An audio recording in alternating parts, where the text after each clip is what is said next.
Come back, everybody. This Week in America on the Blue Funk Broadcasting Radio Network. Great to have you on the program today. Our special guest is B D Salerno, author of the book Forensic by the Stars, Astrology Investigates. B D, welcome to the program. I'm looking forward to this. Thank you so much for joining us. Hi, thanks for having me, Rick. You've been studying, as I mentioned, astrology for over 20 years, focusing on forensic astrology. Let's talk about that because that's a fairly new term to people that don't follow astrology real closely. What are we talking about with forensic astrology? Well, actually, I'm going to back up a little bit and explain to the listeners that there are many branches of astrology that serve various purposes.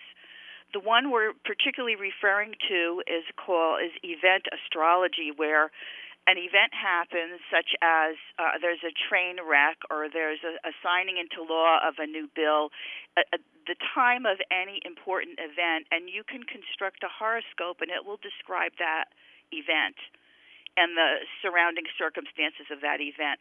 So astrologers have been doing that for many, many years. There's a chart for the signing of the Constitution of the United States. There's a chart for the Declaration of World War II, etc.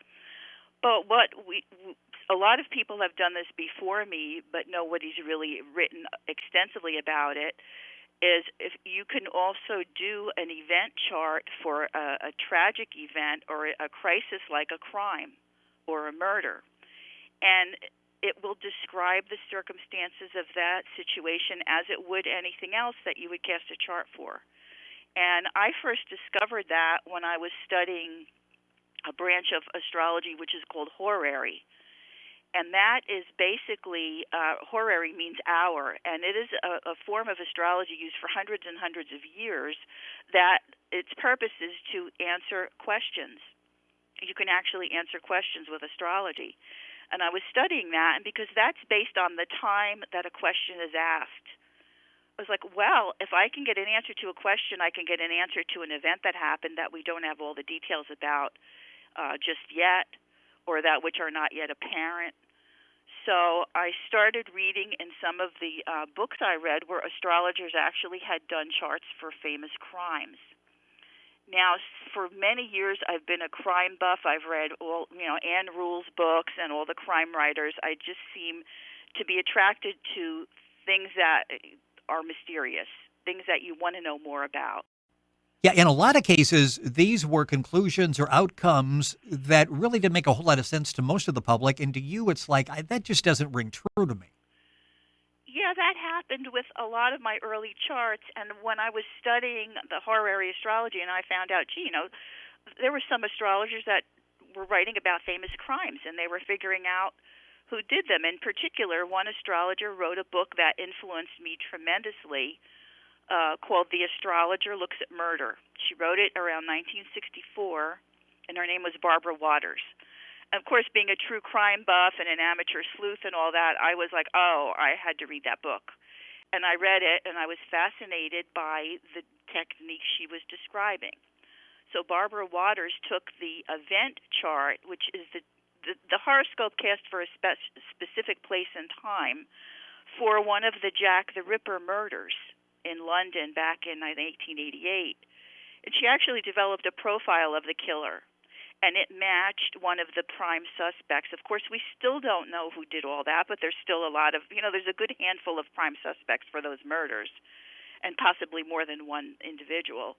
So I saw that, and I was just blown away. I thought, I really need to study this because it kind of married two of my biggest hobbies, which were true crime and astrology.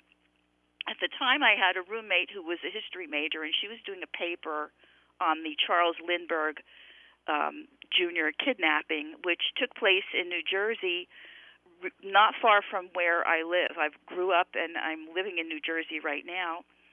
And so, of course, that case was very well known to the locals and in New Jersey history. They still have trials, reenactments of the trial at the Flemington County Courthouse to this day of that trial. And at that trial, a German immigrant, Bruno Hauptmann, was convicted and, of course, unfortunately sent to the electric chair for the kidnapping and murder. And there's been a lot of controversy over the years. Did he really do this? Because the work seemed to be, it had to involve more than one person.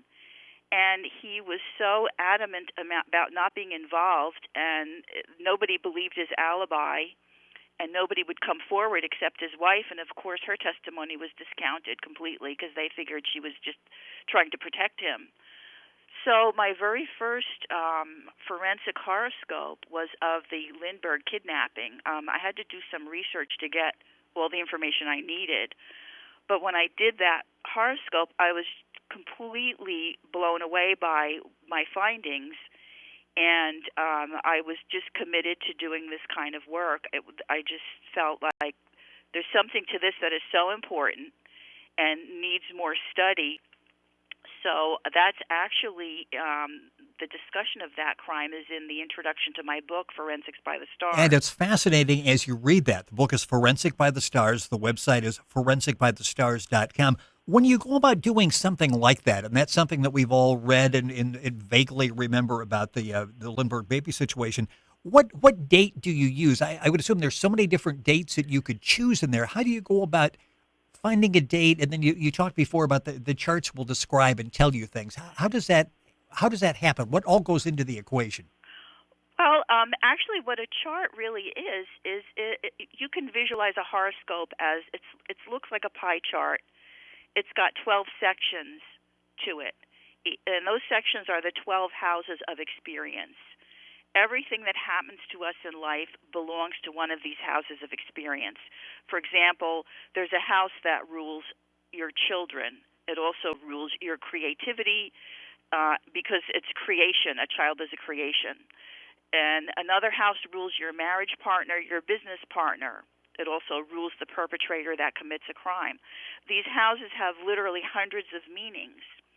So when you are making a horoscope, you are taking a specific date and a specific time, like 11:35 a.m. in Kansas City, Missouri.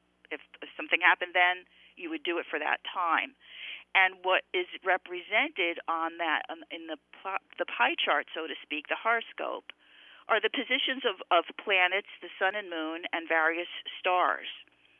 And they form certain geometric patterns within that which have meaning throughout the centuries from antiquity. These meanings were studied and assigned. And each planet and star just represents particular energies. They have so many meanings. But, for example, the moon rules the home. The moon can rule the mother. It can rule the feminine, can rule women. The moon can rule the passage of an event. It rules fertility in a chart if you're looking to see if someone wants to have a child. And on and on. Mercury rules communications, which we would understand because we sort of associate Mercury with something fast, right, and with a message. Venus is said to be the planet of love, pleasure, and it rules money. It rules things that we enjoy. And so when you look at how these are all configured and what house they're in and what sign they're in, you get a pattern of either favorable energies in certain areas or unfavorable. And in a crime, which is a crisis, basically, you generally see unpleasant things happening. It tells you the story of what happened. Somebody being murdered is not going to be a pleasant-looking chart, and they never are. So based on what all these different planets and houses represent, you can begin to construct a scenario of what happened. Of course, intrinsic in what I'm saying is how hard this is, because you have to figure out of all the things that the planets mean, which one am I going to decide upon? So you have to look at specific areas. For example, what rules that circumstance? If you're looking at friends, you would look at the 11th house. And if there's a difficult planet or situation in the 11th house, there's a problem there with friendships. Come back, everybody. This